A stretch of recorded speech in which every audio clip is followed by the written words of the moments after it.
Sometimes the only way to survive a cage is to become something the cage was never built to hold. Lena found that out the hard way. Or maybe she always knew it, somewhere beneath the exhaustion and the careful way she kept her face blank when her stepfather's business partners looked at her like she was furniture, useful, replaceable, not worth addressing directly. She was 26 the night Rowan Beckett handed her over like a line item in a ledger. It rained that evening. Not the dramatic kind of rain that belongs in movies, just the grey, indifferent kind that soaks through your coat before you notice it's started. Lena stood on the front steps of the house she'd grown up in, the house that had never once felt like hers, holding a single bag because Rowan had told her to pack light. She hadn't asked why. By then she'd learned that asking Rowan questions was like feeding paper into a shredder. You only got noise and smaller pieces. She found out later that the debt was $400,000, that Rowan had been borrowing against promises he couldn't keep for 3 years, that the man he owed had given him 2 choices, and Rowan had chosen the one that didn't cost him anything he actually valued. The car that came for her was black, clean, expensive in the way that didn't need to announce itself. The man who opened the door for her didn't speak. Neither did she. She got in because standing in the rain seemed worse, and because somewhere in the back of her mind she was already calculating exit routes, leverage points, what she knew versus what they thought she knew. Numbers had always been Lena's language, not feelings, not words. Numbers didn't lie, didn't pivot, didn't smile at you on Sunday and sell you on Monday. She'd put herself through 2 years of accounting courses at night while working dispatch for a freight company during the day. She understood margins, cash flow, the particular arithmetic of people who needed things to disappear from a balance sheet. She had no idea, that night in the rain, how useful that would turn out to be. The estate was 40 minutes outside the city, past the kind of gates that didn't exist on any map she'd ever seen. She counted the turns out of habit. Left, right, long straight, slight incline. The house itself was enormous and dark except for the lights on the ground floor, and a man was waiting on the steps when the car pulled around. Not a guard. She could tell immediately. Guards had a particular way of standing, weight distributed, eyes scanning. This man stood the way that people stand when they've stopped being afraid of anything in the vicinity, which meant either he was reckless or he was the most dangerous person present. Based on the way the driver got out of the car quickly and said nothing, she guessed the latter. He was tall, older than she'd expected, mid-40s maybe, with silver threaded into dark hair and a face that had seen some weather. There was a scar along his jaw, pale and faded, the kind you stop noticing on yourself. He was dressed simply. Dark slacks, a shirt without a tie. He looked at her the way accountants look at a balance sheet they're not sure balances. "You're the collateral," he said. Not a question. "Apparently," Lena said. He looked at her bag. "That's everything?" "Rowan told me to pack light." Something moved across his face, not amusement exactly, but something adjacent to it, like the shadow of a feeling he'd decided not to have. "Come inside," he said. "You're getting wet." His name was Voss, just Voss. She didn't get a first name that night, didn't ask for one. He showed her to a room that was 3 times the size of her apartment, told her dinner was at 8 if she wanted it, and left without further explanation. No threats, no instructions, no hand on her arm. She sat on the edge of the bed for a long time after he left, listening to the rain against the windows, trying to figure out what kind of trap didn't come with visible bars. The next morning she found the kitchen before anyone else did. Old habit. She'd learned years ago that the best time to understand a household was before it woke up. She made coffee, sat at the long table, and was reviewing the exits she'd mentally catalogued when Voss walked in at 6:15 in a suit that cost more than her monthly rent. He stopped when he saw her, poured himself coffee, sat down at the opposite end of the table. "You didn't run," he said. "I thought about it," Lena said, "but your gate code cycles every 12 hours, and I didn't know the outgoing sequence." A pause. "You got that from watching the guard this morning." "I got it from watching the guard last night. This morning I was just confirming." He looked at her over his coffee cup. It was the same look as the night before. measuring, careful, not quite what she'd expected from someone with his reputation. She hadn't known his name until this morning, when she'd overheard two men in the hallway say it in the particular tone people use for names that end conversations. Voss. As in Callum Voss. She'd heard the name twice before in her freight dispatch job, once in reference to a shipping container that had arrived with no manifest and left the same way, and once from a colleague who'd said it quietly and immediately changed the subject. She'd looked it up after the first time and found nothing useful, which told her everything she needed to know about what kind of operation she was adjacent to. "You know who I am," he said, also not a question. "I know enough," she said. "Are you afraid?" Lena considered this honestly, the way she tried to consider everything. "I'm concerned," she said. "Fear is when you don't understand the threat. I understand the threat. That makes it something else." He set his cup down. "What do you do?" "For work. Dispatch. Freight. Before that, I did accounts receivable for a small construction firm. Before that, anything that paid." "Rowan said you were good with numbers." Rowan said whatever made his situation sound better than it was. The edge of his mouth moved. Not a smile, but something. "He also said you were difficult." "I prefer accurate." Voss stood, buttoning his jacket. He looked at her for a moment longer than necessary. "Someone will show you around this morning," he said. "You're not a prisoner, but I'd prefer you didn't leave the property without telling me where you're going." "Why?" "Because 4 people know Rowan made this arrangement, and 2 of them would use you to get to me." Lena nodded. That was a real answer. She could work with real answers. "I'll stay on the property," she said. She met the household over the next 3 days.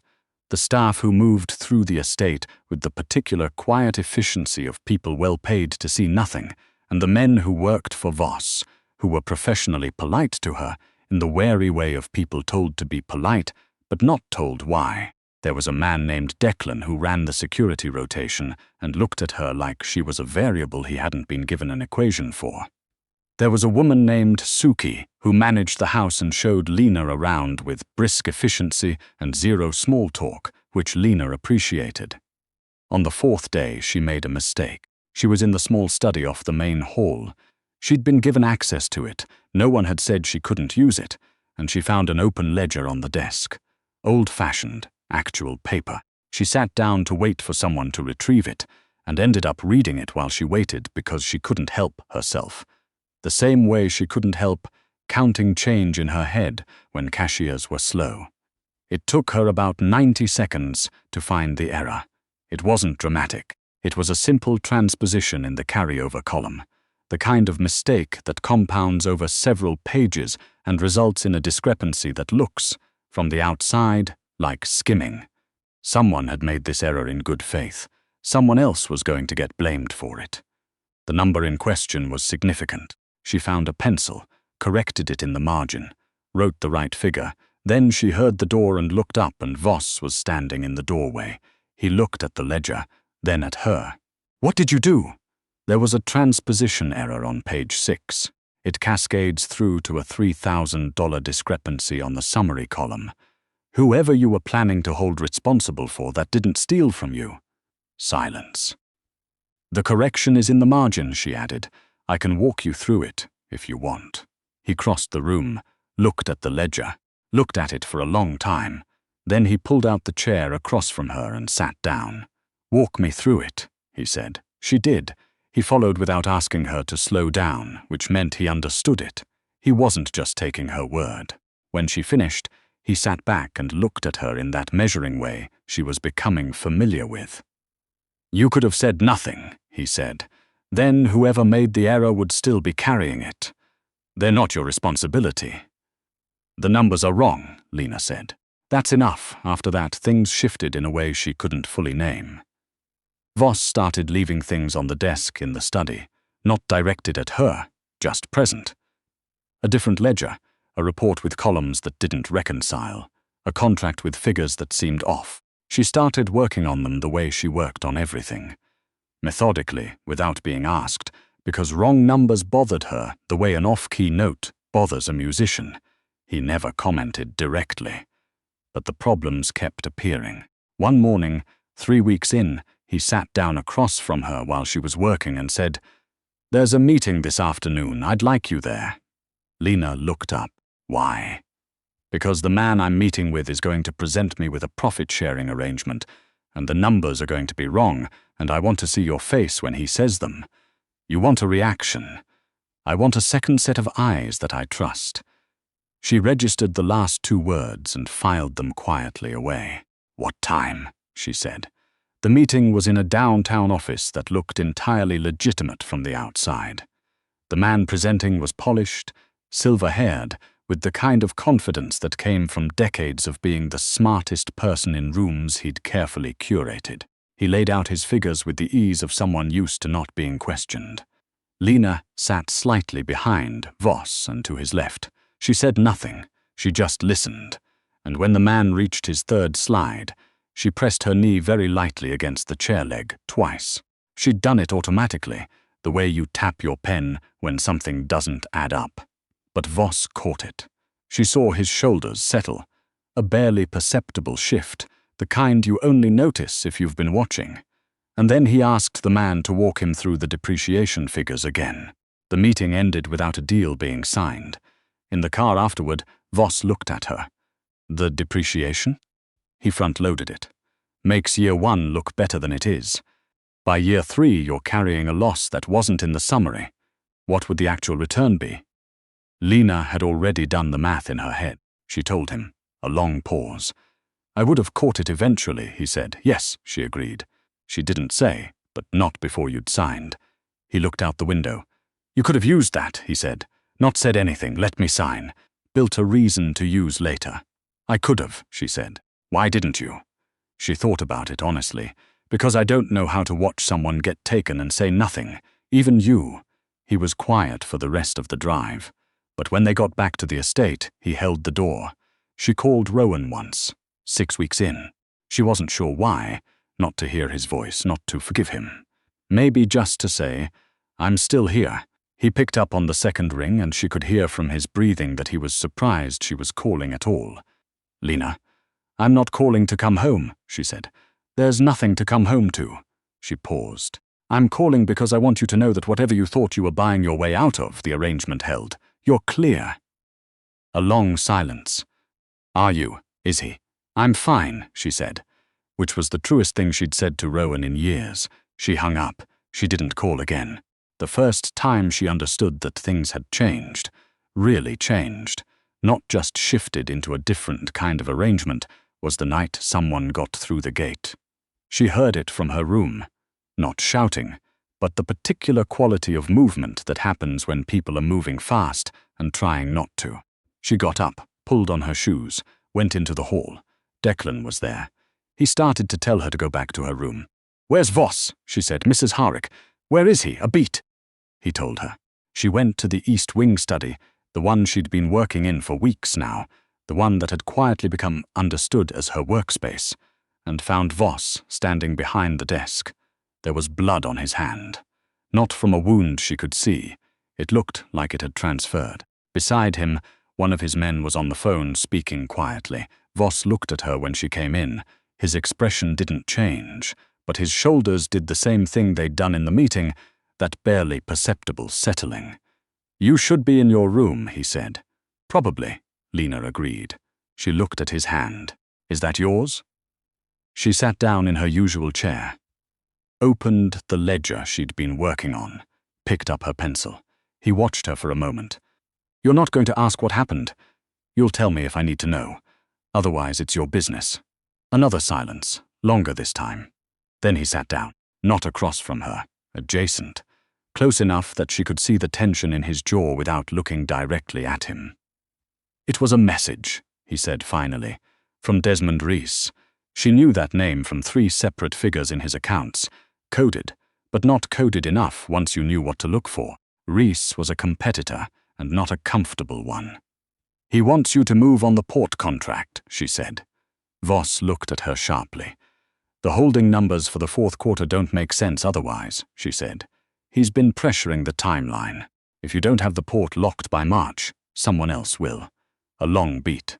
"You figured that out from the ledger?" "I figured it out from 3 ledgers, the transport manifest you left on the desk last Tuesday, and the fact that you had 2 conversations in this room in the last 2 weeks that you ended when I walked in." She paused. "I wasn't trying to. I just see things." He was quiet for a long time. When he spoke, his voice was different. Not softer exactly, but less armored. "What would you do? I'm not in that business. I'm asking what you see, not what you do." She thought about it the same way she thought about every problem. Strip the emotion out and look at the structure. He's pressuring the timeline because he has a deadline you don't know about, which means he needs the port more than he's showing, which means you have more leverage than he's letting you think. She tapped the pencil against the desk. "I'd make him wait, not refuse. Wait, let him feel the cost of his own deadline." Voss looked at her for a long moment. "Where did Rowan find you?" he said. "He didn't find me. I was already there." A pause. "I was always already there. That was the problem." She didn't decide to stop leaving. It happened the way most real things happen, not with a declaration, but with the gradual accumulation of small choices that all pointed the same direction. She started sitting at the main table for dinner instead of eating in the study. She started answering Declan's questions about the daily schedule instead of waiting for someone to tell her what was happening. She learned which suppliers were reliable and which had been padding their invoices for 2 years and left a note about it on Voss's desk, without explanation. Just the figures. And a single line. "They've been doing this since before you acquired them. It's probably not personal. It's probably just habit. Up to you." He cleaned house. Quietly. Efficiently. He didn't mention the note. She started calling him by his name. Not Callum. She still couldn't quite make herself say it, and she wasn't sure he'd like it. Just Voss, the same as everyone else. But there was a difference between saying Voss the way his men did, with the particular flatness of people careful to show nothing, and the way she said it, which was just direct. Like he was a person she was talking to. He noticed. She could tell because the first time she did it, he went still for exactly 1 second before answering. After that, he didn't react at all, which meant he'd already decided how he felt about it. One evening, she found him in the East Garden. She hadn't known there was an East Garden until that night, hadn't realized the grounds extended past the formal hedges on the south side. He was standing at the edge of a low stone wall, looking out at nothing. No phone, no jacket. He looked, for the first time since she'd met him, like a person who was tired. She didn't announce herself. Just walked up and stood beside him, close enough to be present, far enough that he could pretend she wasn't there if he needed to. "The Reese situation is moving," he said. "I know. Declan told me about the movement on the East Docks this morning." A pause. "You're running the timeline in your head right now. I'm always running something." He looked over at her. In the dark, his face was harder to read. The scar less visible, the grey in his hair just shadow. He looked younger, or maybe just less defended. "What did Rowan tell you," he said, "when he sent you here?" "He said it was a business arrangement, that I'd be well looked after," she considered. "He said it was temporary. Did you believe him?" "I believed the part where he thought he was solving his problem." Voss looked back at the dark line of the horizon. "He wasn't wrong that you'd be looked after." "I know." She'd known it for a while. That had been the confusing part, not the threat she'd been braced for, but the absence of it. The careful, bewildering absence. "What I didn't expect," she said, "was to be useful." "You're more than useful," he said. She didn't answer because she didn't have an answer that didn't feel like too much or not enough. After a moment, he said, "I had an arrangement once before, years ago. A woman my family thought would be strategic." He paused. "She hated every minute of it. I didn't blame her. I don't hate this," Lena said, carefully, precisely because she meant it precisely. "I don't hate this. I don't know what I'd call it, but I don't hate it." She felt him look at her without turning to check. "Lena?" he said, just her name the first time he'd said it, and somehow that was its own kind of answer. The Reese situation broke in March. She was in the study when it started. She heard the calls coming in, the change in pace through the halls, and she stayed where she was and kept working because the best thing she could do was not be in the way. 2 hours later, Voss came in. He looked not triumphant, not relieved, resolved. like a problem that had been demanding attention, had finally been addressed. It held, he said. I know. I could hear it holding from here. She looked up. Rise, contained, she nodded. She didn't ask for specifics. She didn't need them. The port timeline, we have it. He paused. Your read on his deadline was right. He was out of time in a way I hadn't seen coming. You might have caught it. Eventually, he said. He looked at her, and there was something in his expression she'd been seeing more often lately. Something that wasn't the ledger-reading look, wasn't the measuring calculation she'd first learned to recognize. Something quieter. I want to show you something. He led her to the back office, the one she'd never been in, the one with the physical lock that Declan was the only one she'd seen use. He unlocked it. She followed him in. It was full of files. Actual physical files, floor to ceiling, organized in a system she could see the logic of after about 10 seconds, and in the center of the room, a desk, and on the desk a single ledger, older, different from the others, thick with years of entries. This is the original account, Voss said. Everything before I made it digital. I haven't let anyone else in this room in 4 years. Lena looked at the shelf. Looked at the desk. Looked at the ledger. Why are you showing me this, she said. He was quiet for a moment. When he spoke, his voice had that less armored quality she'd started to recognize. Because 4 years ago I decided I was done trusting people with anything that mattered. And then you sat down at my desk and corrected a math error without being asked. A pause. I'm not asking you to stay because of the arrangement. She looked at him. The arrangement was Rowan's solution to his problem, he said. I'm asking you something different. What are you asking? I'm asking if you want to be here. A beat. Not out of obligation. Not because you haven't found a way out. I'm asking if you choose this. She thought about her apartment, the small, quiet, nothing much life she'd had before that rainy night. She thought about years of making herself small enough to not be worth noticing, careful enough to not be worth blaming. She thought about Rowan and what he'd believed he was selling. She looked at the room, at the years of careful record, at the man who'd shown it to her. I choose this, she said, not breathlessly, not with a trembling lip, just plainly, the way she said things when she meant them. She found out about Rowan 2 weeks later, not from Voss, but from a brief notation in the receivables column of the monthly summary, a line item she recognized by its structure before she recognized the name. Rowan's remaining debt had been marked as settled, not through her, through a separate arrangement, one that had apparently been set in motion before she'd arrived, in the event, as the notation read, that other terms were met. She sat with it for a while. Then she picked up her pencil and kept working. She didn't forgive Rowan. Forgiveness implied that what he'd done had left a wound, and she'd decided some time ago that she wasn't going to give him that. What she felt was closer to indifference. The clean, finished kind. He had been a chapter. The chapter was over. Declan came to her in April with a situation. Not through Voss, but directly. There was a discrepancy in the shipping records, a significant one. It looked, he said carefully, like someone inside had been redirecting. She worked it for 3 hours, she found it, brought it to Voss. He was quiet for a long moment, looking at her work. Then he looked up. You could have brought this to me and said nothing else. Just flagged it. I could have.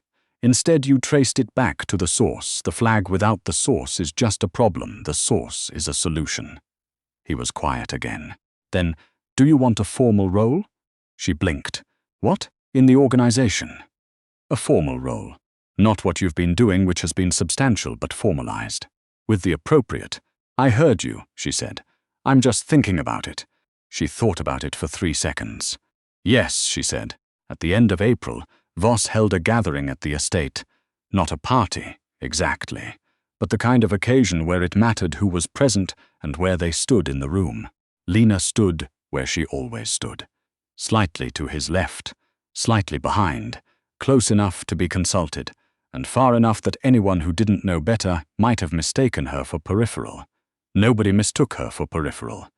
She heard it in the way conversations recalibrated when she arrived, in the careful way that certain people directed their remarks toward her rather than around her, in the way Declan kept one eye on her position in the room and adjusted his own accordingly, which meant she'd been formally placed somewhere in the hierarchy.